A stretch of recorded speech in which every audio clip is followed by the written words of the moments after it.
Hello students, class 7 बच्चों, आज हम आपकी एसएसटी में सिविक्स का चैप्टर 5 औरतों ने बदली दुनिया, इसकी रीडिंग स्टार्ट करेंगे। ओके, चैप्टर का नाम है औरतों ने बदली दुनिया।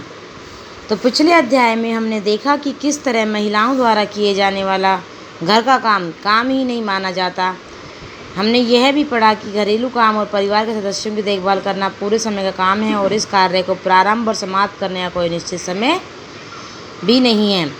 इस अध्याय में हम घर के बाहर के कामों को देखेंगे, यानी कि हमने जो पिछला अध्याय पढ़ा था उसमें घर के कामों के बारे में पढ़ा था कि घर में महिलाएं जो काम करती हैं उन्हें काम भी नहीं माना जाता है ना।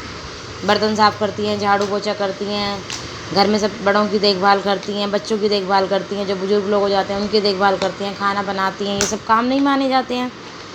अब जो इस चैप्टर में हम पढ़ेंगे घर के बाहर के कामों को देखेंगे और समझेंगे कि कैसे कुछ व्यवसाय महिलाओं की अपेक्षा पुरुषों के लिए अधिक उपयुक्त समझे जाते हैं। हम यह भी ज्ञात करेंगे कि समानता प्राप्त करने के लिए स्त्रियों ने कैसे संघर्ष किए।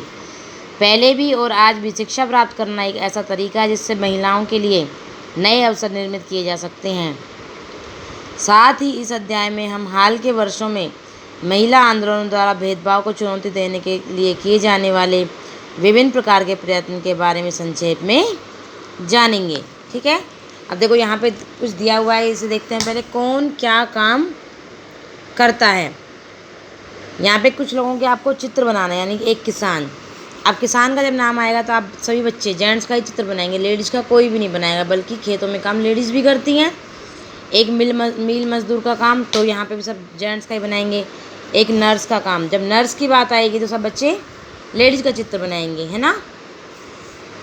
फिर है एक वैज्ञानिक, तो वैज्ञानिक में सब बच्चे जिनको भी देखो ऑलमोस्ट बच्चे जो हैं वो एक जेंट्स का ही चित्र बनाएंगे, लेडीज़ का कोई चित्र नहीं बनाएगा, क्योंकि मुझे लगता है कि जेंट्स ही हो सकता है। पायलट में भी यही होगा, बल्कि होती हैं लेडीज़ भी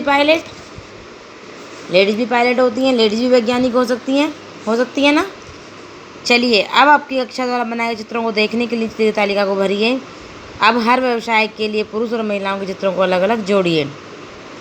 यह आपको बच्चों खुद से करना है, ठीक है। बनाने के बाद देखना है कि शिक्षक में पुरुष चित्र कितने बनाए, महिला के चित्र कितने बच्चों ने बनाए क्लास में। किसान के फिर कितने बच्चों ने किसान के पुरुष के चित्र बनाए, कितने बच्चों ने महिला के चित्र बनाए, इस कॉलम को भरने के बाद। ठीक है, नेक्स्ट इसके बाद इसमें आपका आता है भारत में 83.6% महिलाएं खेतों में काम करती है। उनके काम में पौधे रोपना, खरपतवार निकालना, फसल काटना और कुटाई करना शामिल है। फिर भी जब हम किसान के बारे में सोचते हैं तो हम एक पुरुष के बारे में ही सोचते हैं। मैंने भी आपको बताया कि जब अगर किसान के चित्र की बात आएगी तो सब बच्चे ऑलमोस्ट 99% बच्चे एक जेंट्स का यानी पुरुष का ही चित्र बनाएंगे, कोई भी लेडीज़ का चित्र नहीं बनाता है, क्योंकि यह रहता है किसान एक जेंट्स ही होता है। ठीक है, रोज़ी मैडम की कक्षा में 30 बच्चे हैं, उन्होंने अपनी कक्षा की यही अभ्यास कराया और परिणाम इस प्रकार रहा। शिक्षक में पुरुष के कितने बच्चों ने बनाए, 5 बच्चों ने। महिला का चित्र 25, क्योंकि लेडीज़ को क्या शिक्षक जो है लेडीज़ को ही मानते हैं। किसान में 30 के 30 बच्चों ने देखो पुरुष के चित्र बनाए हैं। मिल मजदूर में 25 लोगों ने पुरुष के बनाए, 5 लोगों ने महिला के बनाए हैं। नर्स में देखो 30 के 30 बच्चों ने महिला का चित्र बनाया, किसी ने भी पुरुष का चित्र, बल्कि पुरुष भी नर्स होते हैं। वैज्ञानिक में 25 लोगों ने पुरुष के बनाए और 5 लोगों ने महिला के बनाए हैं। पायलट में 27 लोगों ने पुरुष के चित्र बनाए हैं और 3 लोगों ने महिला के चित्र बनाए हैं। ठीक है, नेक्स्ट आपका आता है कम अवसर और कठोर अपेक्षाएं। रोज़ी मैडम की कक्षा के अधिकांश बच्चों ने नर्स के लिए महिलाओं के और पायलट के रूप में पुरुषों के चित्र बनाए। ऐसा उन्होंने इस कारण किया कि उन्हें लगता है कि घर की बाहरी महिलाएं कुछ खास तरह के काम ही अच्छी तरह से कर सकती हैं। उदाहरण के लिए बहुत से लोग मानते हैं कि महिलाएं अच्छी नर्सें हो सकती हैं क्योंकि वे अधिक सहनशील और विनम्र होती हैं। इसे परिवार में स्त्रियों की भूमिका के साथ मिलाकर देखा जाता है। इसी प्रकार से माना जाता है विज्ञान के लिए तकनीकी दिमाग की ज़रूरत होती है और लड़कियां और महिलाएं तकनीक कार्य करने में सक्षम नहीं होती। अनेक लोग इस प्रकार की रूढ़िवादी धारणाओं में विश्वास करते हैं, इसलिए बहुत सी लड़कियों को डॉक्टर इंजीनियर बनने के लिए अध्ययन करने और प्रशिक्षण लेने के लिए वह सहयोग नहीं मिल पाता जो लड़कों को मिलता है। अधिकांश परिवारों में स्कूली शिक्षा पूरी हो जाने के बाद लड़कियों को इस बात के लिए प्रेरित किया जाता है कि वे शादी को अपने जीवन का मुख्य लक्ष्य मान लें। यह समझना आवश्यक है कि हम ऐसे समाज में रह रहे हैं जहाँ सभी बच्चों को अपने चारों ओर की दुनिया के दबावों का सामना करना पड़ता है। कभी यह दबाव बड़ों की अपेक्षाओं के रूप में होता है, तो कभी यह हमारे अपने ही मित्रों को गलत तरीके चिढ़ाने के कारण पैदा होता है। रूढ़ियों को तोड़ा है। देखो यहाँ पे एक वो दिखाया गया है, चित्र दिखाया गया है यहाँ पे आपको, एक स्टोरी की तरह देख पढ़ते हैं इसे। रेल का इंजन आदमी चलाते हैं, पर झारखंड के गरीब आदिवासी परिवार 27 महिला लक्ष्मी का लाकरा ने इस धारा का रुख बदल दिया है। उत्तरी रेलवे की वे पहली महिला इंजन चालक हैं। लक्ष्मी के माता पिता पढ़े लिखे नहीं हैं, पर उन्होंने अपने बच्चों को पढ़ाने के लिए बहुत संघर्ष किया। लक्ष्मी की शिक्षा एक सरकारी स्कूल में हुई। स्कूल में पढ़ने के साथ साथ लक्ष्मी घर के कामों और अन्य जिम्मेदारियों में भी हाथ बटाती रही। उसने मन लगाकर और मेहनत से पढ़ाई की और स्कूल पूरा करके इलेक्ट्रॉनिक्स में डिप्लोमा अर्जित किया। फिर वह रेलवे बोर्ड की परीक्षा में बैठी और पहली प्रोसेस में उत्तीर्ण हो गई।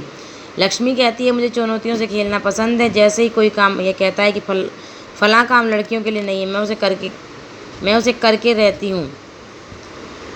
लक्ष्मी के जीवन में ऐसा करने के अनेक अवसर आए। जब वह इलेक्ट्रॉनिक्स करना चाहती थी तब उसने पॉलिटेक्निक में मोटरसाइकिल चलाई, और जब उसने तय किया कि वह इंजन ड्राइवर बनेगी। उसका दृष्टिकोण सीधा साधा है, जब तक मुझे मज़ा आ रहा है और मैं किसी को नुकसान नहीं पहुंचा रही और मैं अच्छे से रह पा रही हूँ और अपने माता पिता की मदद कर पा रही हूँ, तो मैं अपने तरीके से क्यों न जीऊँ। ठीक है। तो लड़कों पर ऐसी, यहाँ पे पढ़ रहे थे हम, लड़कों पर ऐसी नौकरी प्राप्त करने के लिए दबाव होता है जिससे उन्हें अधिक वेतन मिले। यदि वे दूसरे लड़कों की तरह व्यवहार नहीं करते हैं तो उन्हें चिढ़ाया जाता है और धौंस भी दी जाती है। आपको याद होगा कि कक्षा 6 की पुस्तक में आपने पढ़ा था कि लड़कों को बचपन से ही दूसरों के सामने रोने पर चिढ़ाया जाता है। हमने चैप्टर, आपकी जो 6th क्लास में बुक थी सिविक्स की, उसमें एक चैप्टर पढ़ा था कि लड़कों को ये माना जाता है कि लड़के जो हैं वो रोते नहीं हैं, वो कठोर होते हैं, लड़कियाँ ही रोती हैं, ये कहा जाता है। ठीक है। इसके बाद यहाँ पे है परिवर्तन के लिए सीखना। स्कूल जाना, यहाँ बच्चों आज हम यहीं तक पढ़ेंगे। परिवर्तन के लिए सीखना यहाँ से कल पढ़ेंगे। ठीक है। ओके बच्चों, आज के लिए इतना ही। थैंक यू बच्चों।